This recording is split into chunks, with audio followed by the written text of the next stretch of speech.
देखो बच्चों, अब मैं चैप्टर 1 में आपको पढ़ने का सही तरीका बता रहा हूँ कि कैसे क्वेश्चंस इंपॉर्टेंट बनते चले जाते हैं। देखो, एक आपके पास जो क्वेश्चन आता है वो थ्योरी बेस्ड क्वेश्चन आता है कि जिसमें आपको कोई भी क्वेश्चन थ्योरी के टाइप पे पूछ लेगा। जैसे पूछेगा कि भाई कमेंट्स क्या होते हैं, तो आपको पता है बच्चों कि कमेंट के लिए हम कौन सा साइन यूज़ करते हैं, हैश। और कमेंट हमें क्या करता है कि कोई भी चीज़ लिखी तो है बट उसे हमारा सॉफ्टवेयर रीड नहीं करता। तो पेपर में आप क्या लिखोगे जी कि comment helps to improve readability. ठीक है।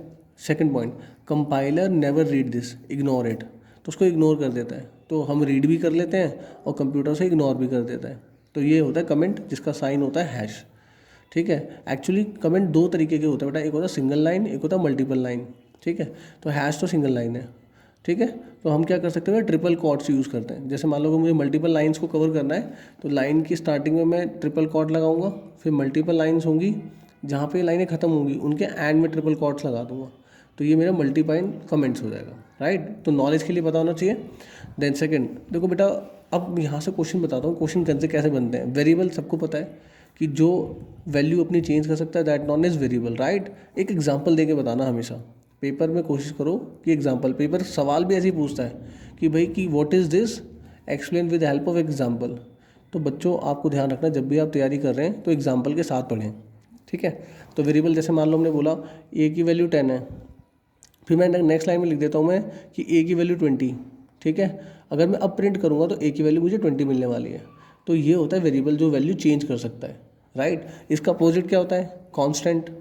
कांस्टेंट या लिटरल, जिसकी वैल्यू फिक्स होती है। ठीक है बच्चों, ओके। देखो जनरली अब ये क्या बोलता है, डायनेमिक टाइपिंग और स्टैटिक टाइपिंग। ये क्या होता है बेटा, देखो एक बात समझना।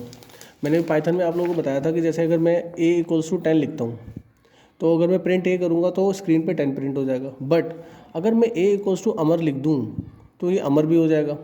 पॉइंट ये है कि ए की वेरिएबल ए है, मैं चाहूँ उसको न्यूमेरिक वैल्यू दूँ या चाहे अल्फ़ाबेटिक वैल्यू दूँ, तो ये सब तरह की वैल्यू के लिए तैयार है। मतलब कोई भी डेटा टाइप फिक्स नहीं है। बट जो पहले की लैंग्वेज होती थी उनमें आपको पहले फिक्स करना पड़ता था कि आप इसको इंटीजर ही बनाओगे, अब इसको वैल्यू दो। क्या आप इसे करेक्टर बनाओगे, तो आप एक करेक्टर लिखो CHAR और फिर लिखो B और उसके बाद इसको कोई वैल्यू दे दो। जैसे हमने एक B वैल्यू दे दी। तो पहले की जो लैंग्वेज थी वो थी स्टैटिक, इसमें पहले से ही हमारा डेटा टाइप फिक्स होता था। पाइथन में कोई भी डेटा टाइप फिक्स नहीं है, ये डायनेमिक है, यूज़ के हिसाब से अपने आप को एडजस्ट कर लेता है। तो कोई अगर आपसे पूछे व्हाट इज़ डायनेमिक, तो आप एग्जांपल देके बताओ कि dynamic never attach with a data type. ठीक है। Never attach with data type. I hope सबको क्लियर होगा। और जो हमारे पास स्टैटिक है ये always attach with the data type. तो आपको ये चीज़ें पता होनी चाहिए। आई होप क्लियर है सबको।